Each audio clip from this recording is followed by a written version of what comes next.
जय हिंद, जय भारत साथियों। स्वागत है आपका आपके अपनी यूट्यूब चैनल स्टडी विद आर्थम में। फ्रेंड्स, आज का सेशन आपके लिए बहुत ही शानदार होने वाला है, क्योंकि आज के सेशन में हम आपके लिए लेके आए हैं BA, BSc, BCom first semester वाले साथियों के लिए। इसमें हम क्या करेंगे, इसमें आहार पोषण स्वास्थ्य विज्ञान पढ़ेंगे, जो कि आपका जो सब्जेक्ट्स है ये माइनर सब्जेक्ट्स रखा गया है। इस माइनर सब्जेक्ट्स में ये सब्जेक्ट्स बीए, बीएससी, बीकॉम के लिए तीनों सेशन के लिए इम्पोर्टेंट है, क्योंकि इस सब्जेक्ट को कॉमन रखा गया है। यदि आपने अभी तक स्टडी विद आर्थ यूट्यूब चैनल को सब्सक्राइब ना किया हो तो आप इसे सब्सक्राइब कर सकते हैं, क्योंकि जो आने वाली अपडेट्स हैं, जो वीडियोज़ हैं, वो आपको प्राप्त उसका नोटिफिकेशन आपको प्राप्त हो जाएगा। इस वीडियो में चर्चा सिर्फ की गई है बीए, बीएससी, बीकॉम वाले साथियों के लिए। चलिए फ्रेंड्स, सेशन को शुरुआत करने से पहले एक मोटिवेशंस कोड आपके लिए लेके आए हैं। पहले मोटिवेशन कोड्स पढ़ेंगे, फिर इसके बाद चैनल को सब्सक्राइब आप लोग कर लेंगे, बेल आइकन को दबा दीजिएगा और चैनल को शेयर भी कर लीजिएगा, क्योंकि जो आपके फ्रेंड्स हैं उनको भी पास भी वीडियो पहुंच जानी चाहिए, क्योंकि वो भी सर्चिंग में लगे हुए होंगे, उन्हें भी कंटेंट कहीं सर्च कर रहे होंगे। तो उनसे कहिएगा कि सबसे विश्वास पात्र चैनल आपके सामने है, वो है study with Arthur. Study with Arthur channel पे आप बीए, बीएससी, बीकॉम के सारे स्टडी मटेरियल्स को आप प्राप्त कर सकते हैं, ठीक है। और जो भी कंटेंट है वह एग्जाम के कॉन्ट्रीब्यूट से इम्पोर्टेंट्स आपके लिए होने वाला है, क्योंकि जो क्वेश्चंस इस सेशन में कराए जाएंगे वो क्वेश्चंस आपको एग्जाम में डिट्टो सेम देखने के लिए मिल सकते हैं। क्वेश्चंस सेम का सेम क्वेश्चंस आपको एग्जाम में मिल जाएगा इस सेशन से। और भी जो हमने आपकी क्लासेस ली हैं उन क्लासेस में से आपको एग्जाम में सिलेबस एग्जाम में पूरे क्वेश्चंस आपको मिलने वाले हैं।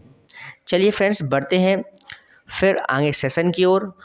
आज का मोटिवेशन कोड आपके सामने है। लक्ष्य को पाने के लिए यदि हम अपना तन मन धन लगा देते हैं तो सच कहता हूं दोस्तों, कुंडली के सितारे भी अपनी जगह बदल देते हैं। ये मोटिवेशंस आप लोगों के लिए है। फिर आज की सेशन की शुरुआत करते हैं, और शुरुआत में सबसे पहले यदि आपने study with Arthur YouTube channel को सब्सक्राइब ना किया हो तो आप इसको सब्सक्राइब कर लीजिएगा, क्योंकि आने वाली अपडेट्स की तुरंत सबसे पहले नोटिफिकेशंस आपके फ़ोन पे आ जाए और उसको आपको सर्च करने की ज़रूरत ना पड़े और आप उसको अच्छे से स्टडी कर पाएँ। वीडियो शॉर्ट ही रहेगी, जिसमें आप लोग रिवीजन कर सकिए। एग्जाम टाइम में कम से कम टाइम में आप उसका रिवीजन कर सकते हैं।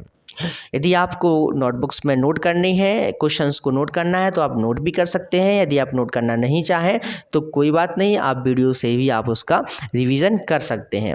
सिर्फ आपको कुछ नहीं करना है, इस वीडियो को एग्जाम टाइम में देख के ही जाना है। बाकी चीज़ें जो क्वेश्चंस रहेंगे वो आपके एग्जाम में बिल्कुल डिट्टो देखने के लिए आपको मिल जाएंगे। यदि आपने अभी तक यूट्यूब चैनल को सब्सक्राइब ना किया हो तो आप कर लीजिए। बढ़ते हैं सेशन की ओर, और बेल आइकन को अगर आपने ना क्लिक किया हो तो बेल आइकन को भी क्लिक कर दीजिएगा। चलिए फ्रेंड्स, बढ़ते हैं अब सेशन की ओर। सबसे पहला क्वेश्चन आपके सामने है। पूरक आहार में प्रमुख रूप से ध्यान देना चाहिए किन तत्वों, पोषक तत्वों पर ध्यान देना चाहिए। जन्म के समय शिशु की सामान्य लंबाई कितनी होनी चाहिए? सामान्य लंबाई 20 से 22 इंच होनी चाहिए। 6 माह की शिशु की सामान्य लंबाई होनी चाहिए कितनी? 26 इंच होनी चाहिए। गर्भावस्था में किस तत्व की कमी हो जाती है? गर्भावस्था के दौरान कैल्शियम की कमी हो जाती है। माता के दूध में लैक्टोज किस रूप में पाया जाता है? तो माता के दूध में लैक्टोज जो होता है वो कार्बोहाइड्रेट्स के रूप में पाया जाता है। माता का जो प्रथम दूध होता है उसे क्या कहते हैं? माता का प्रथम दूध जो होता है वो कोलोस्ट्रम होता है। क्या होता है? कोलोस्ट्रम होता है। शिशु के लिए कौन सा आहार सर्वोत्तम माना जाता है? शिशु के लिए माता का दूध सर्वोत्तम माना जाता है। गर्भावस्था में विटामिन सी की अतिरिक्त प्रतिदिन आवश्यकता होती है, तो कितनी गर्भावस्था के दौरान विटामिन सी की कितनी आवश्यकता होती है? तो आप लोगों को पता होना चाहिए, गर्भावस्था के दौरान 50 मिलीग्राम प्रतिदिन विटामिन सी की आवश्यकता होती है। भारत सरकार ने बच्चों के पहले 1000 दिनों के पर्याप्त पोषक तत्वों को बढ़ावा देने के लिए किस मिशन की शुरुआत की? तो आप लोगों को पता होना चाहिए, राष्ट्रीय पोषण मिशन के अनुसार जो शुरू के 1000 दिन होते हैं बच्चे के, उसके पोषण का ध्यान भारत सरकार रखती है। किसके अकॉर्डिंग रखती है? राष्ट्रीय पोषण मिशन के अकॉर्डिंग। चलिए नेक्स्ट क्वेश्चन आपके सामने है, फॉर्मूला मिल्क कितने प्रकार के होते हैं? फॉर्मूला मिल्क 6 प्रकार के होते हैं। गाय के दूध में पानी की मात्रा कितनी होती है? गाय के दूध में पानी की मात्रा 87% होती है। भारत में यूनिसेफ ने कब कार्य प्रारंभ किया था? तो आप लोगों को पता होना चाहिए, यूनिसेफ की स्थापना 1946 में की गई थी। यूनिसेफ की स्थापना 1946 में की गई थी और इसमें आपको भारत में जो यूनिसेफ ने कार्य प्रारंभ किया वो 1949 में कार्य प्रारंभ कर दिया था। यूनिसेफ का मुख्यालय न्यूयॉर्क में माना क्या जाता है, न्यूयॉर्क में है ही। ठीक है। विश्व स्वास्थ्य संगठन की स्थापना कब की गई थी? 7 अप्रैल 1948 यानी 7 अप्रैल 1948 में की गई थी। विश्व स्वास्थ्य संगठन का मुख्यालय कहाँ स्थित है? विश्व स्वास्थ्य संगठन का मुख्यालय जेनेवा में स्थित है। विश्व स्वास्थ्य संगठन का मुख्यालय कहाँ स्थित है? विश्व स्वास्थ्य संगठन का मुख्यालय जेनेवा में स्थित है। चलिए देखते हैं नेक्स्ट क्वेश्चन। अगर आपसे क्वेश्चंस पूछ लिया जाता है कि विश्व स्वास्थ्य संगठन दिवस कब मनाया जाता है, ये क्वेश्चंस आपके नॉर्मली भी कंपटीशन में भी पूछ लिया जाता है कि विश्व स्वास्थ्य संगठन दिवस कब मनाया जाता है, तो आपको वैसे भी याद रखना है 7 अप्रैल को क्या मनाया जाता है? विश्व स्वास्थ्य संगठन दिवस मनाया जाता है। इसको आप वैसे भी याद रखिएगा। टाइफाइड में शरीर का कौन सा अंग सूज जाता है? टाइफाइड में शरीर की आंतें सूज जाती हैं। शरीर में जो आंतें होती हैं वो क्या होती हैं? सूज जाती हैं। ORS मिश्रण है चुटकी भर नमक और चम्मच भर शक्कर। जो ORS का मिश्रण होता है उसमें क्या क्या मिला होता है? उसमें चुटकी भर नमक मिला हुआ होता है और 1 चम्मच शक्कर मिली होती है, चीनी मिली हुई होती है। मोटापा से बचने के लिए क्या छोड़ देना चाहिए? तो आप लोगों को पता है मोटापा किसके कारण आता है? वसा के कारण आता है। जो पेट आता है वो किसके कारण आता है? वसा के कारण आता है। और वसा सबसे ज़्यादा क्या है? तेलीय पदार्थों में सबसे ज़्यादा वसा होता है। यदि मोटापा को कम करना है तो हमें तेलीय पदार्थों को कम करना होगा। चलिए अगला है, एकीकृत बाल विकास योजना की स्थापना। एकीकृत बाल विकास योजना की स्थापना कब की गई? एकीकृत बाल विकास योजना की स्थापना 1975 से 76 में की गई। व्यवहारिक पोषण कार्यक्रम आरंभ हुआ। व्यवहारिक पोषण कार्यक्रम कब आरंभ हुआ?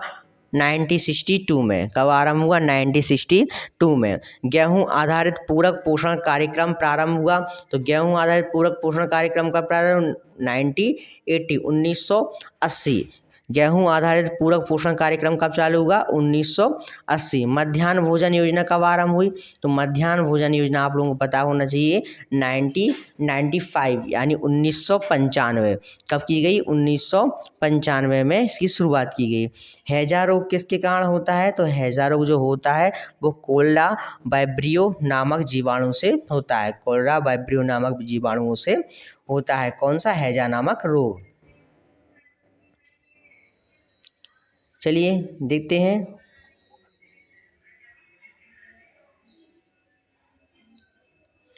काली खांसी का कारण है। काली खांसी किस कारण होती है? काली खांसी होती है बेसिलस पर्ट्यूसिस जीवाणु के कारण। किसके कारण होती है काली खांसी? बेसिलस पर्ट्यूसिस जीवाणु के कारण होती है। यदि आपने अभी तक study with Arthur YouTube channel को सब्सक्राइब ना किया हो तो आप सब्सक्राइब कर लीजिएगा, तुरंत सब्सक्राइब कर लीजिएगा और बेल आइकन को भी आप प्रेस कर दीजिएगा, जिससे हमारे चैनल पे आने वाली वीडियोस आपको तुरंत अपडेट मिलती रहे और आप उसकी स्टडी अच्छे से कर पाएँ।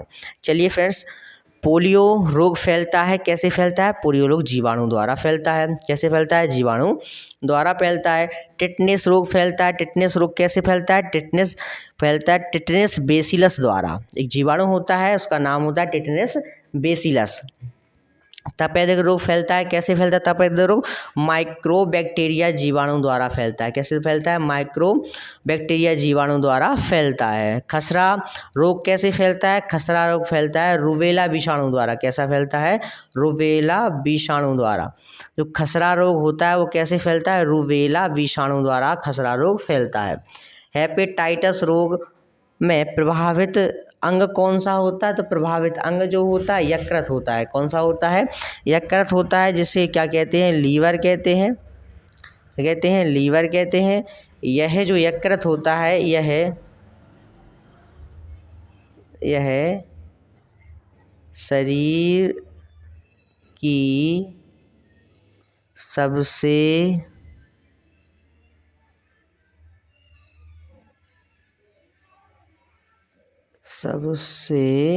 बड़ी ग्रंथि होती है। शरीर की क्या होती है?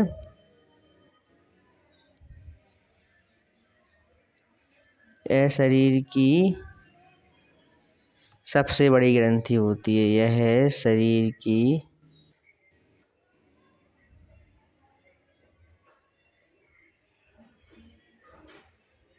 सबसे बड़ी ग्रंथि होती है।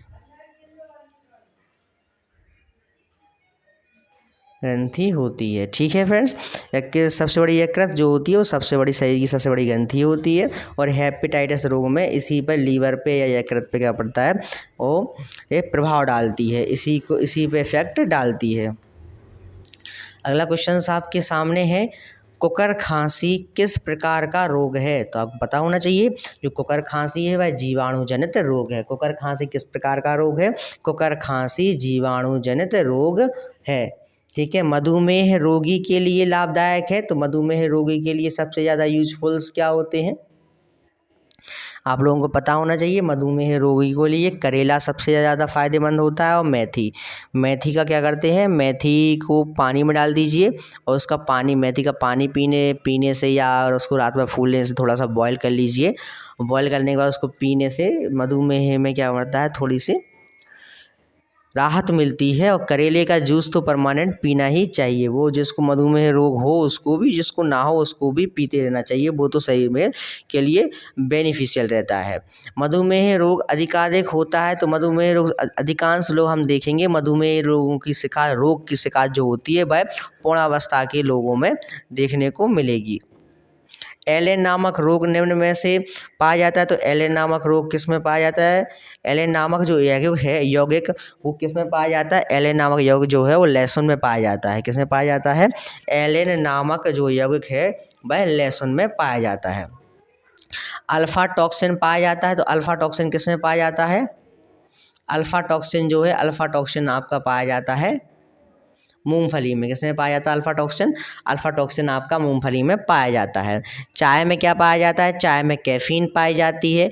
डीपीटी का टीका किन लोगों की रोकथाम के लिए लगाया जाता है? डीपीटी का टीका जो होता है वह किन रोगों की रोकथाम के लिए लगाया जाता है? रोग कौन कौन सी रोग की रोकथाम के लिए लगेगा? खसरा और टिटनेस। किसके लिए? खसरा और टिटनेस के लिए लगेगा डीपीटी का टीका। किसके लिए रहेगा? डीपीटी का टीका। चलिए नेक्स्ट क्वेश्चंस, शरीर की रोगों से लड़ने की क्षमता को कहते हैं, क्या कहते हैं? रोग प्रतिरोधक क्षमता। क्या कहते हैं? रोग प्रतिरोधक क्षमता, जिनको हम इंग्लिश में भी कहते हैं एंटीबॉडीज़। क्या कहते हैं? एंटीबॉडीज़। यदि अभी तक आपने सेशंस को लाइक्स नहीं किया हो तो आप लाइक कर लीजिएगा, और चैनल को सब्सक्राइब ना किया हो तो आप इस चैनल को क्या कर लीजिएगा, सब्सक्राइब भी कर लीजिएगा। यदि आपने अभी तक चैनल को सब्सक्राइब ना किया हो तो चैनल को सब्सक्राइब कर लीजिएगा, और आपने सेशन को लाइक ना किया हो तो सेक्शन को आप लाइक भी कर सकते हैं। चलिए देखिए, दही में कौन सा जीवाणु पाया जाता है? आपको पता होना चाहिए। दही में जीवाणु पाए जाते हैं, उस जीवाणु का क्या नाम है? लैक्टोबैसिलस। क्या नाम है? उस जीवाणु का नाम क्या है? लैक्टोबैसिलस, ठीक है। पोलीयूरिया अवस्था है। पोलीयूरिया अवस्था कैसी होती है? पोलीयूरिया जो अवस्था होती है वो मधुमेह की अवस्था होती है। किसकी अवस्था होती है? मधुमेह की अवस्था होती है। एक स्वस्थ व्यक्ति का सामान्य रक्तचाप होता है, कितना होता है? सामान्य रक्तचाप होता है 80/120 mm। 80/120 mm के जिनका ब्लड प्रेशर, जो बीपी चेक करते हैं ना, ब्लड प्रेशर बीपी चेक करते हैं, यदि उनका 80/120 है तो नॉर्मल है। नॉर्मल है, व्यक्ति स्वस्थ है, कोई ना ज़्यादा है ना कम है। यदि ज़्यादा होगा तो यहाँ पे बढ़ जाएगा, कम होगा तो भी प्रॉब्लम रहेगी, और ज़्यादा होगा तो भी प्रॉब्लम होने वाली है। चलिए, जौ का पानी लाभदायक होता है। जो जवा होते हैं, जौ होते हैं, एक जवा अलग होते हैं और जौ अलग होता है, ठीक है। जुंडी जुंडी बोलते हैं जिसको, सामान्य बुंदेलखंड भाषा में जुंडी बोलते हैं जौ। तो जौ जो होती है उसमें उसका पानी जो होता है वो अतिसार में लाभदायक होता है, ठीक है। ज्वर कितने प्रकार के होते हैं? ज्वर मीन्स, यहाँ फ्रेंड्स ज्वर का मतलब है बुखार। यहाँ पे ज्वर का मतलब है बुखार, ठीक है। यहाँ ज्वर का मतलब क्या है? बुखार। ठीक है। बुखार कितने प्रकार के होते हैं? बुखार आपके 2 प्रकार के होते हैं। चलिए, thanks for watching study with Aarthav YouTube channels में। और आप चैनल्स को यदि अभी तक सब्सक्राइब नहीं किया हो तो आप सब्सक्राइब कर लीजिए। बेल आइकन को भी आप क्या कर दीजिए, प्रेस कर दीजिए। बेल आइकन को प्रेस ना किया हो तो बेल आइकन को प्रेस कर दीजिए। मिलते हैं नेक्स्ट वीडियो में और चर्चा करते हैं नेक्स्ट सब्जेक्ट्स की। चलिए फ्रेंड्स, जय हिंद, जय भारत।